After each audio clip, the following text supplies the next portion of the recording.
கரூரில் நடந்தது பெருந்துயரம், கொடுந்துயரம். இதுவரை நடக்காத துயரம், இனி நடக்கக்கூடாத துயரம். மருத்துவமனைக்கு நான் நேரில் போய் பார்த்த காட்சிகள் இன்னும் என் கண்ணை விட்டு அகலலை. கனத்த மனநிலையிலையும் துயரத்திலையும் தான் இன்னும் இருக்கேன். செய்தி கிடைச்சதும் மாவட்ட நிர்வாகத்தை முடுக்கிவிட்டு எல்லா உத்தரவுகளையும் பிறப்பித்த பின்னாலும் என்னால் வீட்டில் இருக்க முடியல.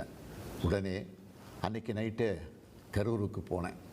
குழந்தைகள், பெண்கள்னு 41 உயிர்களை நாம் இழந்திருக்கிறோம். இறந்து போனவங்க குடும்பத்துக்கு தலா 10 லட்சம் ரூபாய் அறிவித்து அதை உடனடியாக வழங்கிட்டு இருக்கோம். ஹாஸ்பிட்டலில் சிகிச்சை பெற்று வர்றவங்களுக்கு அரசு சார்பில் முழு சிகிச்சையை வழங்கி வரோம். நடந்த சம்பவங்களுக்கான முழுமையான உண்மையான காரணத்தை ஆராய முன்னாள் நீதியரசர் அருணா ஜெகதீசன் அவர்கள் தலைமையில் ஒரு நபர் விசாரணை ஆணையம் அமைக்கப்பட்டிருக்கு.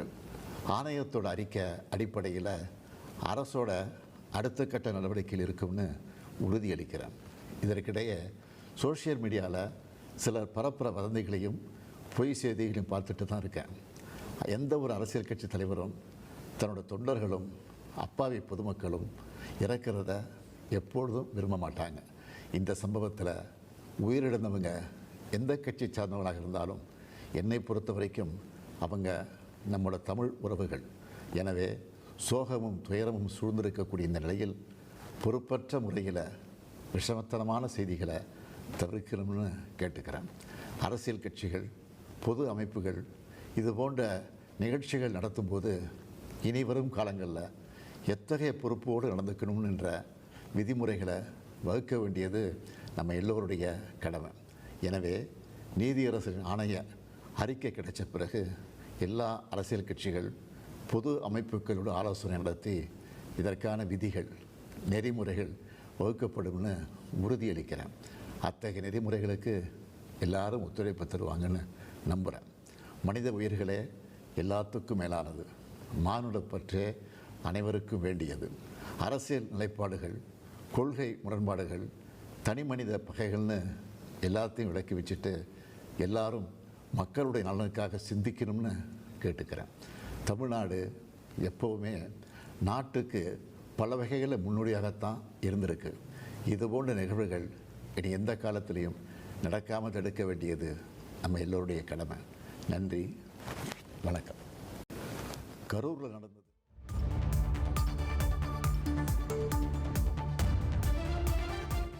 நடக்கக்கூடாத துயரம்.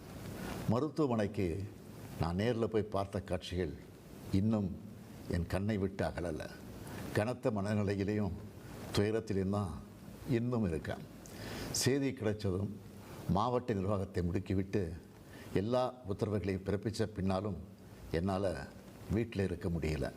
உடனே அன்றைக்கி நைட்டே கரூருக்கு போனேன். குழந்தைகள், பெண்கள்னு 41 உயிர்களை நாம் இழந்திருக்கிறோம். இறந்து போனவங்க குடும்பத்துக்கு தலா 10 லட்சம் ரூபாய் அறிவித்து அதை உடனடியாக வழங்கிட்டு இருக்கோம். ஹாஸ்பிட்டலில் சிகிச்சை பெற்று வர்றவங்களுக்கு அரசு சார்பில் முழு சிகிச்சையை வழங்கி வரோம்.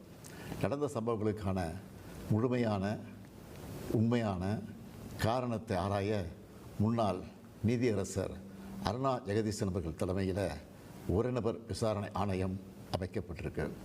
ஆணையத்தோட அறிக்கை அடிப்படையில் அரசோட அடுத்த கட்ட நடவடிக்கையில் இருக்கும்னு உறுதியளிக்கிறேன்.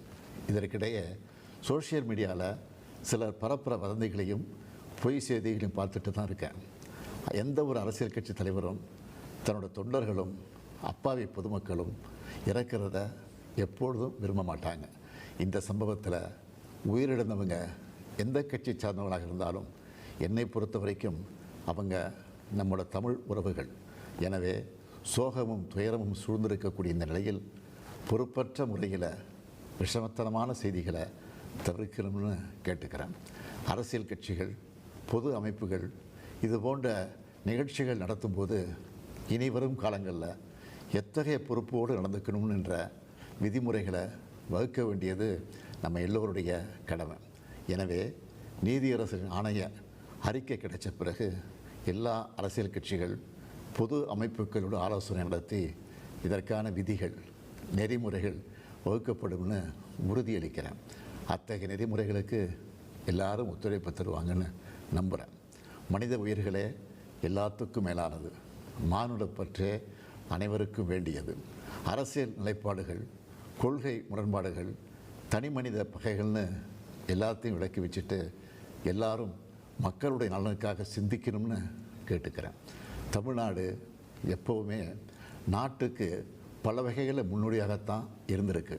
இதுபோன்ற நிகழ்வுகள் இனி எந்த காலத்திலையும் நடக்காமல் தடுக்க வேண்டியது நம்ம எல்லோருடைய கடமை. நன்றி, வணக்கம். இனி செல்லும் இடமெல்லாம் செய்தி. தந்தை டிவியின் வாட்ஸ்அப் சேனலை ஃபாலோ பண்ணினா செல்ல இருக்கும் இடமெல்லாம் செய்தி. இதோ QR கோட், இப்பவே ஸ்கேன் பண்ணுங்க, ஃபாலோ பண்ணுங்க.